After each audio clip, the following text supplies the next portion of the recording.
الحمد لله رب العالمين والصلاة والسلام على سيدنا الأنبياء والمرسلين সম্মানিত বন্ধুগণ আমার, আজ আমরা রমজান মাসের 17তম রোজা পালন করছি।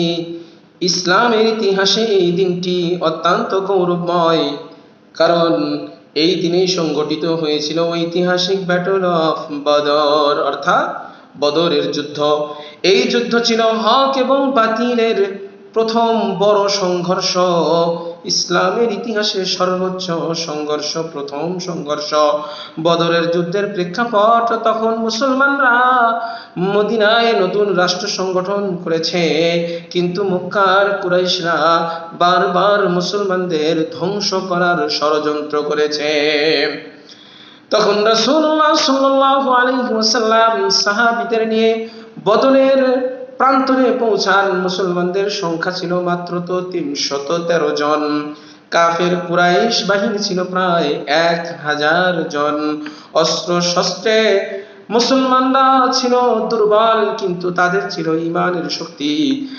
আর আল্লাহ রাব্বুল আলামিন কোরআনুল কারীমের মধ্যে বলেন, ওয়ালাকাদ নাসারাকুমুল্লাহু বিবদরিন ওয়া আনতুম আযিল্লা, নিশ্চয় আল্লাহ রাব্বুল আলামিন তোমাদেরকে বদরের যুদ্ধে সাহায্য করেছিলেন, অথচ তোমরা ছিলে দুর্বল।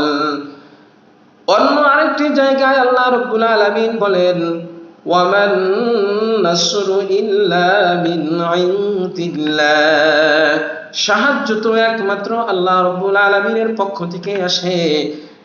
এই যুদ্ধে আল্লাহ রাব্বুল আলামিন মুসলমানদের সাহায্যের জন্য হাজার হাজার ফেরেশতা প্রেরণ করেছিলেন।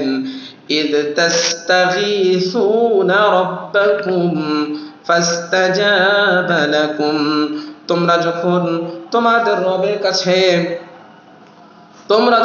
তোমাদের রবের কাছে প্রার্থনা সাহায্য চেয়েছিলে, তখন তিনি তা কবুল করেছিলেন। বদরের সাহাবীদের মর্যাদা হাদিস শরীফের মধ্যে এসেছে। রাসূলুল্লাহ সাল্লাল্লাহু আলাইহি ওয়াসাল্লাম বলেছেন, আল্লাহ রাব্বুল আলামিন বদরের যুদ্ধে অংশগ্রহণকারী সাহাবীদেরকে দিকে তাকিয়ে বলেছিলেন যে, তোমরা যা ইচ্ছা তাই করো, আমি আল্লাহ রাব্বুল আলামিন তোমাদেরকে ক্ষমা করে দিয়েছি। আমাদের জন্য শিক্ষা হলো, বদরের যুদ্ধ আমাদের অনেক বড় শিক্ষা দেয়।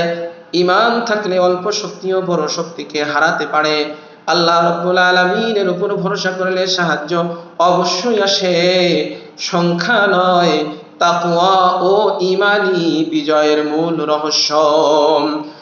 বন্ধুগণ আমার, রমজানের এই 17তম দিনে আমাদের উচিত বদরের সাহাবীদের ঈমান ও ত্যাগ এবং আল্লাহ রাব্বুল আলামিনের ভরসা থেকে শিক্ষা নেওয়া।